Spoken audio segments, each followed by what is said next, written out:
What's up, guys? Welcome back to Daniel Talks Football right here on YouTube. I am Daniel, and is it coming home? I've just finished watching the England vs Iran match, in which England came out 6-2 winners. In this video we are going to be detailing the events of this match and if it's coming home or not. I do need to quickly apologise for the audio. I'm currently sitting in the middle of a shopping centre recording this, trying to get the match reaction out to you as quickly as possible. So if the audio is not up to the same old standard at normal points, then I do apologise for that. Blame it on the fact that the game happened at 1 o'clock. Before we do get into the video, I need to ask you to like the video, comment down below, and also subscribe to the channel. Turn the notification bell on as well. Also, please go over and visit the Instagram and the TikTok, Daniel Talks Football, on both.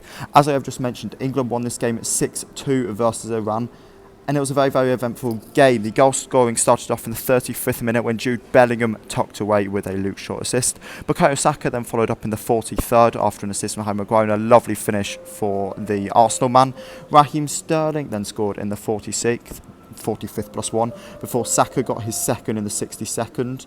Taremi then got the first goal for Iran in the 65th with an assist from a Golezadeh will go for, before Rashford got England's 5th in the 71st, Grealish the 6th in the 89th, and then Taremi scored a very contentious penalty in the 103rd minute it would be.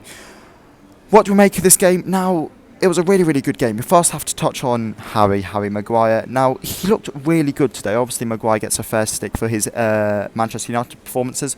But he looked really good in the England shirt today, hitting the crossbar with a very solid header that's actually just been replayed on the screen I'm watching on right now. He looked really, really good to Maguire today. And I think if he can keep up these performances for the whole World Cup, we could have a very bright defender on our hands here who could really push us the full way. We know his performances for United haven't been up to standard this season. He's barely been playing, but I think that performance versus Iran today has certainly put to bed some of his criticism, and many fans are quite happy with him. You know, hitting the bar from that set piece, he's a massive set piece threat, and it would surprise me if we see many games that he isn't in this World Cup so far. Next we have to touch on Jude Bellingham. One goal for Jude today. His first international goal, and what a place to do it. Jude Bellingham was excellent. He played in a pivot with Declan Rice today, and I thought both players were very good, but Jude Bellingham was the shining light in that. You know, this is a guy that broke onto the scene at 16 years old when he made his debut for Birmingham City, and ever since that he's just gone from strength to strength. Scoring in the World Cup, it shows that he's really ready for this big move, which he's definitely going to get.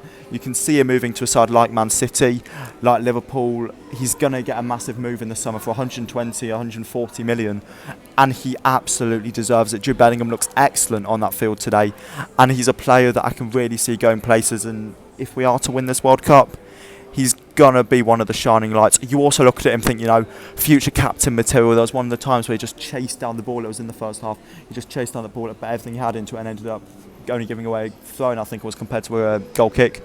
He's really putting his heart on the line for this England side, and he heavily impressed me today, as did Declan Rice, the other person in the double pivot, but Jude came out far on top for me. Bukayo Saka is another man we have to mention positively for England. 2 goals for him today, putting to bed any of his negative feelings he still had about playing for England after the Euros, after the missed penalty. Saka looked absolutely excellent today and was absolutely everywhere. I didn't say that he was, I didn't think that Southgate was going to pick him before the match. However, he looked really, really good, and I'm pleased Southgate did end up choosing him. 2 goals for him today, cutting in off that right-hand side, and he looks like a real threat for this side, and a player that, well, yeah, simply incredible from Bukayo Saka. Is there any other positives? There is a couple more positives to mention. Callum Wilson came on and played really, really well. You know, came on, impacted the game immediately, got the assist for Jack Grealish's goal, of course, and looked really, really good. Silencing the doubters as well. Obviously, many people have said that they feel like Callum Wilson should have been playing ahead of him. Ivan Toney, should have been picked in the squad instead of him. Wilson came into that team today and showed why he deserved to be picked. And then last but not least, Jordan Pickford in the 98th minute, an incredible save to tick the ball onto the crossbar. If it weren't for that, you know, it would have been 6-3, so I think that's a really, really important save for Pickford to have made, and again, shows why he's England's number 1. Now, negatives from this game. Mason Mount, I thought he looked really, really poor actually at times. There were times when, you know, his lack of pace really, really harmed him, and I wasn't impressed with Mount at all. I think if you're looking into the next game, Phil Foden is absolutely somebody who you have to select. You've got to choose him instead of Mount, because for me, he just wasn't good enough today, and Foden is definitely the better player. What else do we have for England?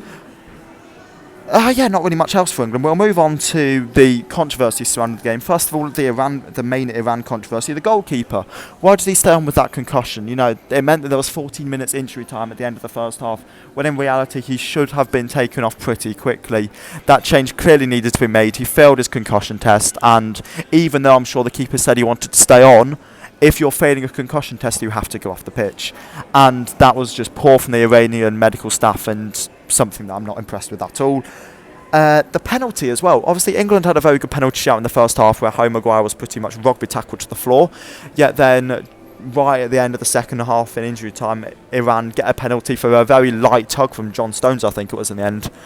Not a penalty, especially not if the first one isn't. And again, you're seeing, like in the Prem, not even really in other European leagues, like in the Prem, there's a lot of bad refereeing decisions going to happen at this World Cup. Yesterday, you saw it with that Ecuador goal that I get it maybe was offside, but it was so tight. I don't know why they were particularly checking for that. You saw that today again with those penalty decisions. There's no consistency at all. And then, last but not least, is it coming home? I want you guys to get in the comments below and tell me about this one. Is it actually coming home? Because we looked really, really good today. I know it was only Iran, but this was a side that were being tipped to do bits in this tournament. And, you know, people were saying, you know, they've got a really good manager, they've got a couple of really good players, they could cause England some issues. England absolutely destroyed them today. And I look at us and I think we're looking like a really good side. I know it's only one game and I know we've got to do more. But is it coming home? Let me know in the comments below. And at that, we will round off the video there. Thank you all for watching this video. I know it's been a quick one to record, and I'm sorry if the audio has not been very good. As I say, I'm sitting in the middle of a shopping centre at the moment. But yeah, thank you all for watching this video, and I'll catch you all again in the next one. See ya!